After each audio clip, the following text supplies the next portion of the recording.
Halo sahabat dan kerabat, di mana saja Anda berada, wherever you are. Salam damai, salam sehat.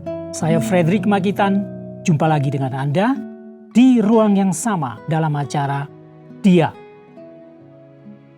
Sebagaimana biasa, dalam program yang khusus ini kita akan merenungkan tentang perkataan-perkataan yang diucapkan oleh Yesus Kristus pada 2000 tahun yang lampau, dari peristiwa ke peristiwa di mana dia hidup di tanah Palestina 2000 tahun yang lampau. Dan pada hari ini kita akan berbicara tentang satu peristiwa dan kita akan berhenti sejenak di sana untuk coba memahami dan mendengarkan apa sih yang dikatakan Yesus. Karena firman Yesus Kristus adalah firman yang mengubah kehidupan manusia di sepanjang zaman. Nah, latar belakang peristiwa yang akan kita soroti hari ini adalah sebuah kisah yang diceritakan oleh penulis kitab Injil Matius, yaitu dalam Matius 8 ayat 5-13, dan Lukas pasal 7 ayat 1-10, yaitu kisah tentang Yesus menyembuhkan seorang hamba perwira kekaisaran Romawi. Dan tema yang akan direnungkan adalah perkataan Yesus yang berbunyi demikian. Jadilah kepadamu seperti yang engkau percayai. Ini didasarkan pada ayat firman Tuhan dalam Matius 8 ayat 13. Yang lengkapnya berbunyi, pulanglah dan jadilah kepadamu seperti yang engkau percayai. Now get your message. Nah, sahabat dan kerabat,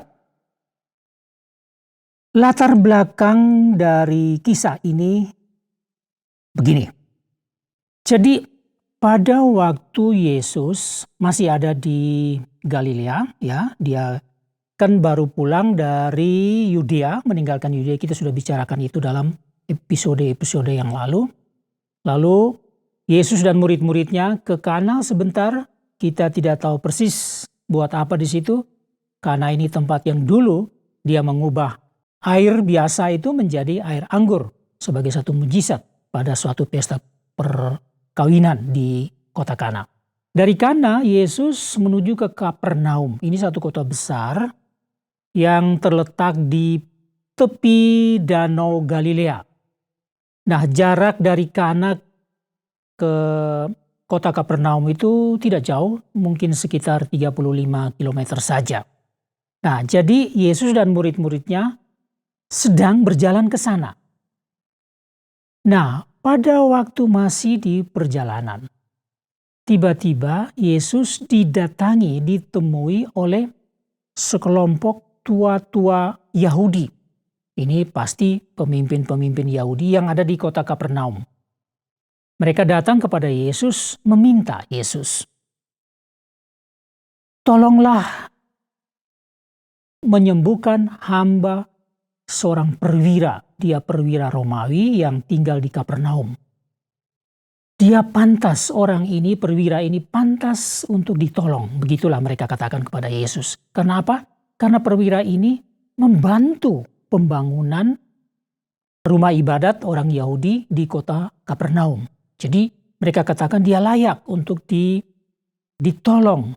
Yang sakit adalah hambanya yang sangat dikasihinya. Begitu kata mereka. Yesus lepas dari permohonan para tua-tua Israel atas nama perwira Romawi ini, lepas dari itu, Yesus sendiri memang berbelas kasihan kepada siapapun yang sakit. Nah, rupanya perwira Romawi ini menggunakan atau meminta bantuan para tua-tua Yahudi ini untuk coba bicara dengan Yesus. Kan Yesus orang Yahudi, dia tahu tentang hal itu. Oke, Yesus janji, aku akan menyembuhkan, bilang sama para tua-tua Yahudi. Tapi berjalan, tidak lama kemudian datang lagi. Ada utusan-utusan dari hamba-hamba dari perwira Romawi ini. Datang kepada Yesus, mohon dengan sangat atas nama perwira ini. Untuk Yesus menyembuhkan. Tetapi mereka bilang begini, atas nama perwira ini, katanya perwira ini bilang, Tapi Yesus, katakanlah sesuatu, sembuhkan saja, jangan datang ke rumahku. Karena aku ini, Tuhan, aku tidak layak menerima engkau. Aku ini siapa? Tidak layak menerima engkau datang ke rumahku. Aku bukan siapa-siapa, padahal dia seorang perwira, orang besar. Apalagi perwira Romawi. Oke, Yesus tampaknya setuju di situ. Jadi Yesus katakan, baik, tapi yang Yesus lihat di sini adalah bahwa ada pengakuan dan iman yang cukup kentara oleh sang perwira ini kepada Yesus. Yang disampaikan baik melalui tua-tua Yahudi maupun melalui hamba-hamba yang diutus kemudian. Lalu kelihatan bagi Yesus di situ adalah pengakuan sang perwira tentang dirinya dan persoalan yang ia alami. Hambaku yang aku kasihi ini sakit. Seorang perwira sangat mengasihi hambanya. Dan ini tampaknya menarik perhatian Yesus. Jadi perwira yang rendah hati ini sendiri ya, yang sudah mengakui keadaannya dan dia begitu menghormati Yesus, ini dilihat oleh Yesus. Kemudian karena itu Yesus katakan kepada orang-orang yang sekitar itu, karena memang ada banyak orang di situ. Baru saja Yesus berbicara kepada sejumlah besar orang. Dan kemudian setelah itu baru datang ini utusan-utusan perwira untuk menemui Yesus lagi. Lalu Yesus melihat kepada orang-orang sekitar situ. Yesus katakan begini, ini kan orang-orang Yahudi, orang yang banyak ini. Yesus katakan kepada mereka, sesungguhnya iman sebesar ini tidak pernah aku jumpai pada seorang pun di antara orang Israel. Jadi di antara orang Israel sendiri tidak pernah Yesus jumpai ada orang yang punya iman sebesar ini. Beriman kepada Yesus. Nah ini tidak ada. Yesus katakan begitu. Padahal perwira Romawi ini ya jelaslah ini penjajah, ini orang kafir. Dia orang Romawi. Dia bukan orang Israel. Tapi justru Yesus katakan bahwa imannya luar biasa. Ini yang Yesus katakan. Nyatakan kepada orang-orang yang ada di situ. Sehingga mereka juga mengerti. Berdasarkan itu. Dan masih ada lagi beberapa hal yang dikatakan oleh Yesus. Misalnya Yesus katakan bahwa banyak orang akan datang dari timur dan barat. Duduk makan bersama-sama dengan Abraham, Ishak dan Yakub di dalam kerajaan sorga. Sedangkan anak-anak kerajaan itu akan dicampakkan ke dalam kegelapan yang paling gelap. Di sanalah akan terdapat ratap dan kertak gigi. Jadi ini juga satu akibat yang Tuhan katakan bagi orang-orang, meskipun orang-orang Israel, orang-orang Yahudi, tapi kalau mereka tidak percaya. Ini Yesus katakan sebagai satu perbandingan untuk orang mengerti seperti apa perwira Romawi ini. Jadi perwira Romawi ini begitu percaya dan rendah hati dan dia mengakui keadaannya dan dia punya iman kepada Yesus meskipun dia bukan orang Yahudi. Nah, apa yang dikatakan Yesus di sini? Yesus menyembuhkan hanya dengan berkata, walaupun dari jarak jauh, karena Yesus tidak pergi ke rumahnya. Ini karena diminta oleh perwira ini sendiri, jangan datang ke rumahku, karena aku tidak layak menerima Tuhan datang ke rumahku. Lalu Yesus katakan apa? Pulanglah dan jadilah kepadamu seperti yang engkau percaya. Ingat kata-kata ini. Yesus katakan pada perwira ini dan orang-orang yang lain mendengarnya. Pulanglah dan jadilah kepadamu seperti yang engkau percayai. Nah, sahabat dan kerabat. Kita lihat sini kan, bahwa Yesus tidak milih-milih. Meskipun perwira ini bukan orang Yahudi. Bukan orang yang beragama Yahudi. Mereka ini sudah tahu, sudah mendengar banyak tentang Yesus. Walaupun mereka tahu bahwa Yesus ini tidak lebih dari seorang pemuda dari Nazaret, anak dari tukang kayu. Jadi Yesus juga tukang kayu. Itu aja yang mereka tahu. Tetapi mereka juga tahu bahwa Yesus sudah berbuat banyak hal, mengajar di mana-mana tentang kebenaran, tentang kebaikan, dan Yesus sudah punya popularitas yang tinggi di seluruh Israel. Kita masih ingat cerita sebelumnya, sebelum penyembuhan hamba dari perwira Romawi ini. Belum beberapa lama sebelum itu, Yesus juga menyembuhkan anak yang sudah hampir mati, anak dari seorang pegawai istana Herodes. Jadi kita lihat di sini ya. Jadi ini orang-orang elit, pegawai istana kerajaan Israel yang ada di Kapernaum. Jadi dia pegawai dari istana Herodes. Nah, Herodes memerintah, dan Herodes Antipas khususnya, anak dari Herodes Agung yang dulu pernah memerintahkan untuk membunuh anak-anak 2 tahun ke bawah. Nah, Herodes Antipas ini dia punya istana di situ, dan juga dia punya pegawai, dan pegawai ini tentu saja adalah orang-orang elit. Disembuhkan anaknya oleh Yesus hanya dengan berkata, "Pergilah, anakmu hidup." Nah, sekarang belum beberapa lama datang lagi hamba seorang, penyembuhan yang dilakukan Yesus atas hamba seorang perwira Romawi. Orang-orang elit semua.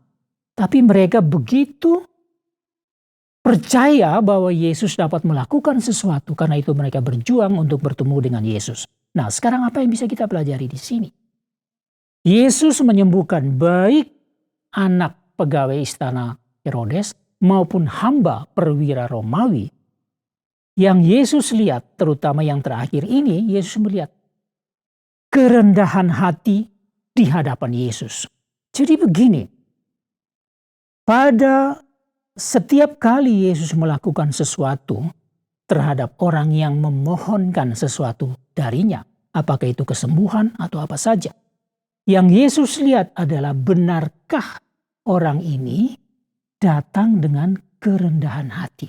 Yang paling tahu betulkah seseorang itu rendah hati ataukah rendah hati secara munafik, itu yang tahu Yesus, karena dia melihat pikiran dan hati manusia secara langsung.